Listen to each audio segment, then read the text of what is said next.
వచ్చిన initiative. So దాని ద్వారా ఎస్పీ గారు తన టాస్క్ ఫోర్స్ నిపించి ఎంతమందిని సార్ మనం can you give the details? లేదు అంటే మిగతా రాష్ట్రాల్లో ఎంత పట్టుకున్నాం ఒక కెన్ని కేసులు క్లోజ్ టు రీసెంట్గా సార్ గుజరాత్ రాష్ట్రము, తర్వాత ఢిల్లీ, కర్ణాటక, తమిళనాడు రాష్ట్రాల నుంచి దాదాపుగా ఈచ్ రాష్ట్రం నుంచి 4 to 5 tons ఆఫ్ ఎర్రచందనాన్ని మనం సీజ్ చేసి మళ్ళీ వెనక్కి తీసుకురావడం జరిగింది సార్. దాదాపు ఒక 30-40 crores ఉంటుంది కదా, 25 to 30 crores. 25 to 30 crores ఉంటుంది. And at the same time 149 persons other states ఏంటి అదర్ స్టేట్ అఫెండర్స్ అందరినీ కూడా ఎన్బిడబ్ల్యూస్ ఎగ్జిక్యూట్ చేసి అరెస్ట్ చేయడం జరిగింది సార్.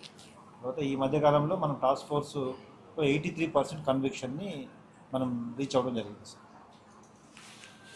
అలాగే ప్రత్యేకించి ఉమ్మడి కడప జిల్లా ముఖ్యంగా 2-3 జోన్స్లో చాలా విపరీతంగా జరుగుతుంది. అంటే అది చాలా అసలు విలువైన వుడ్, అది అసలు ఆ సిస్టమ్ అంతా ఆ అడవికి చాలా అవసరం. అది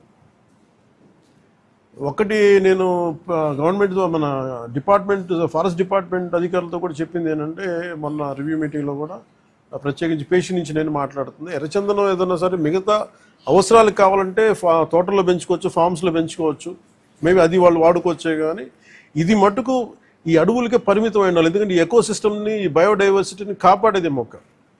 సో అందుకని దీని మీద ప్రత్యేకించి మేము శ్రద్ధ తీసుకుంటా ఉన్నాం. ఈ ప్రత్యేకించి ఈ మీడియా మీకు ఈ మీడియా సమావేశం నుంచి నేను చెప్పదలుచుకుంది ఏంటంటే, to all the red sander smugglers, 4 కింగ్ పిన్స్ని ఐడెంటిఫై చేశారు.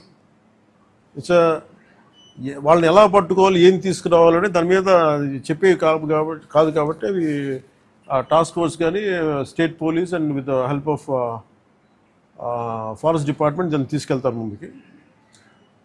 కానీ రెడ్ శాండర్స్ ఇది